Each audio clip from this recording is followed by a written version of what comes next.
வணக்கம். இன்னைக்கு நாம பார்க்க போற விஷயம் சும்மா ஏதோ சட்டம் பத்தினதுன்னு மட்டும் நினைச்சிராதீங்க. இது நம்ம ஒவ்வொருத்தரோட அடிப்படை நியாயம் சம்பந்தப்பட்டது. ஒரு உண்மையான உச்சநீதிமன்ற வழக்க வச்சு இத நாம ரொம்ப எளிமையா புரிஞ்சுக்க போறோம். வாங்க பார்க்கலாம். சரி, ஒரு நிமிஷம் யோசிச்சு பாருங்களேன். உங்க வேலையையோ உங்க வீட்டையோ இல்ல உங்க வாழ்க்கையே பாதிக்கக்கூடிய ஒரு பெரிய முடிவ உங்ககிட்ட ஒரு வார்த்தை கூட கேட்காம, உங்க பக்கம் என்ன நியாயம் இருக்குன்னே காது கொடுத்து கேட்காம ஒருத்தர் எடுத்தான், உங்களுக்கு எப்படி இருக்கும்? இந்த கேள்விதான் நாம இன்னைக்கு பார்க்க போற முழு விஷயத்தோட அச்சாணியே. வாங்க நேரடியாவே கதைக்குள்ள போயிடலாம். இது ஜோஹ்ரா மற்றும் சிலரோட வழக்கு.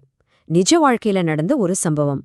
ஆனா பாருங்க, இது சட்டத்தோட ஒரு மிக முக்கியமான கொள்கைய நமக்கு எவ்ளோ அழகா விளக்குதுன்னு. இந்த கதை எங்க ஆரம்பிக்குதுன்னா 2016ல பஞ்சாப் மற்றும் ஹரியானா உயர்நீதிமன்றத்துல அங்க ஒரு உத்தரவு பிறப்பிக்கப்படுது. எல்லாம் சரியா போயிட்டு இருக்குன்னு நினைக்கும் போது அந்த உத்தரவுல ஒரு பெரிய சிக்கல், ரொம்பவே பெரிய சிக்கல் இருந்துச்சு. அதனாலதான் பாதிக்கப்பட்டவங்க நேரா உச்ச நீதிமன்றத்தோட கதவை தட்டுறாங்க.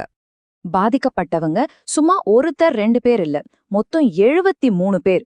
யோசிச்சு பாருங்க, 73 குடும்பங்களோட வாழ்க்கையே பாதிக்கக்கூடிய ஒரு முடிவு எடுக்கப்படுது. ஆனா அந்த 73 பேர்ல ஒருத்தர்கிட்ட கூட அவங்க கருத்தை கேட்கல. சட்டப்படியா சொல்லணும்னா இவங்க தான் அந்த மனுல பிரதிவாதிகள். 8ல இருந்து 80 வரைக்கும் இருந்தவங்க. பிரச்சனையோட ஆணி வேற இங்கதான் இருக்கு. உயர்நீதிமன்றம் ஒரு உத்தரவை போடுது, அது இந்த 73 பேரையும் நேரடியா பாதிக்குது.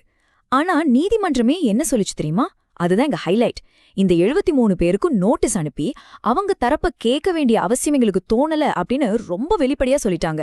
இதுதான் இந்த வழக்குல நடந்த மிகப்பெரிய நடைமுறை பிழை.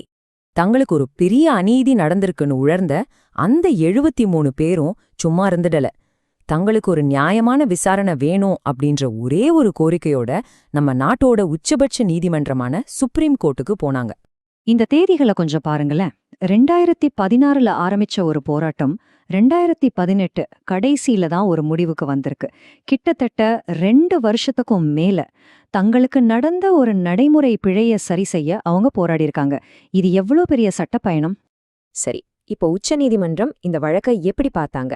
அவங்க எடுத்த எடுப்புல வழக்கின் மத்த விவரங்களுக்குள்ள போகவே இல்ல. அதுக்கு பதிலா சட்டத்தோட ரொம்ப ரொம்ப அடிப்படையான, யாராலே மறுக்க முடியாத ஒரு கொள்கைய கையில எடுத்தாங்க. சொல்லப்போனா அந்த ஒரு கொள்கை தான் இந்த வழக்கையே அப்படியே புரட்டி போட்டுடுச்சு. இந்த வரிகள் இத நேரா உச்ச நீதிமன்ற தீர்ப்புல இருந்து எடுத்தது. எவ்ளோ எளிமையா ஆனா எவ்ளோ ஆழமா இருக்கு பாருங்க. சிம்பிளா சொல்லணும்னா, ஒருத்தருக்கு எதிரா நீங்க ஒரு உத்தரவு போட போறீங்கன்னா முதல்ல அவங்க சொல்றத கேட்கணும், அவங்களுக்கு பேச ஒரு வாய்ப்பு கொடுக்கணும். இதுதான் நியாயத்தோட அடித்தளம். இத எந்த நீதிமன்றமும் மீறவே முடியாது. சட்டத்துல இதுக்கு ஒரு பேர் இருக்கு. இயற்கை நீதி, அதாவது நேச்சுரல் ஜஸ்டிஸ்னு சொல்லுவாங்க. பேரு தான் பெருசா இருக்கே தவிர இது ஒன்னும் பெரிய தத்துவம்லாம் இல்ல. ரொம்ப சிம்பிளான ஒரு விஷயம்தான். ஒரு முடிவால யார் பாதிக்கப்பட போறாங்களோ அவங்க தரப்பு வாதத்தை முதல்ல காது கொடுத்து கேளுங்க, அவ்வளவுதான். இதுதான் இயற்கை நீதி. அப்போ உச்ச நீதிமன்றத்தோட இறுதி முடிவு என்னவா இருந்துச்சு? அதை விட முக்கியமா அந்த முடிவுக்கு அவங்க சொன்ன காரணம் என்ன? வாங்க பார்க்கலாம். இந்த ஒப்பீடை நாம சரியா புரிஞ்சுக்கணும். உச்சநீதிமன்றம் அந்த நிலம் யாருக்கு சொந்தம், யார் செஞ்சது சரி, யார் செஞ்சது தப்புன்ற விவாதத்துக்கே போகல. அவங்க பார்த்தது ஒரே ஒரு விஷயம்தான், இந்த முடிவை எடுக்கப்பட்ட விதம், அந்த ப்ராசஸ், அது சரியா தவறா. ஒருத்தரோட கருத்தை கேட்காம ஒரு முடிவை எடுத்ததே தப்பு அப்படிங்கறது அவங்களோட தீர்ப்பு. இதனால உச்ச நீதிமன்றம் ரொம்ப தெளிவா ஒரு தீர்ப்ப சொல்லுச்சு. அந்த 73 பேரோட மேல்முறையீட்டையும் ஏத்துக்கிட்டாங்க. உயர் நீதிமன்றம் போட்ட அந்த அசல் உத்தரவு ரத்து செய்யப்பட்டது. இத்தனை நாள் போராடினதுக்கு அப்புறம் அவங்களோட குரலுக்கு கடைசியா ஒரு மதிப்பு கிடைச்சது. ஆனா உச்ச நீதிமன்றம் அந்த உத்தரவை ரத்து செஞ்சதோட நிறுத்திக்கல. இந்த வழக்க அப்படியே மறுபடியும் உயர் நீதிமன்றத்துக்கே திருப்பி அனுப்பி முதல்ல சம்பந்தப்பட்ட அந்த 73 பேரையும் கூப்பிடுங்க, அவங்க சொல்றத முழுசா கேளுங்க, அதுக்கப்புறமா ஒரு புது தீர்ப்பை சொல்லுங்கன்னு ஒரு தெளிவான உத்தரவை போட்டாங்க. இதுதாங்க நியாயத்தை நிலைநாட்டுறது. சரி, இந்த வழக்கெல்லாம் முடிஞ்சது, தீர்ப்பும் வந்தாச்சு. இதிலிருந்து நாம என்ன கத்துக்கலாம்? இந்த கேட்கப்படும் உரிமை அப்படிங்கிறது கோர்ட்டுக்கு மட்டும் சம்பந்தப்பட்ட விஷயமா என்ன? நிச்சயமா கிடையாது. இது நம்ம அன்றாட வாழ்க்கையோட ஒவ்வொரு பகுதியிலையும் இருக்கிற ஒரு விஷயம். சும்மா யோசிச்சு பாருங்க.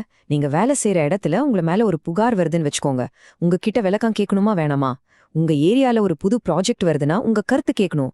ஒரு அரசு அதிகாரி உங்க சொத்து சம்பந்தமா ஒரு முடிவெடுக்கிறாருன்னா உங்க தரப்ப கேட்கணும். இது எல்லாமே நம்மளோட அடிப்படை உரிமை.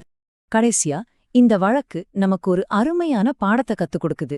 முடிவு என்ன அப்படிங்கறத விட அந்த முடிவு எப்படி எடுக்கப்பட்டுச்சுங்கிற வழிமுறை தான் ரொம்ப ரொம்ப முக்கியம். உங்க குரல் கேட்கப்படணுங்கிறது உங்க உரிமை. இந்த உரிமை நீதிமன்றத்துல மட்டும் இல்ல, உங்க வாழ்க்கையில, உங்க தெருவுல, நீங்க வேலை பார்க்குற இடத்துல வேற எங்கெல்லாம் முக்கியம் நீங்க நினைக்கிறீங்க? ஒரு நிமிஷம் இத பத்தி யோசிச்சு பாருங்க.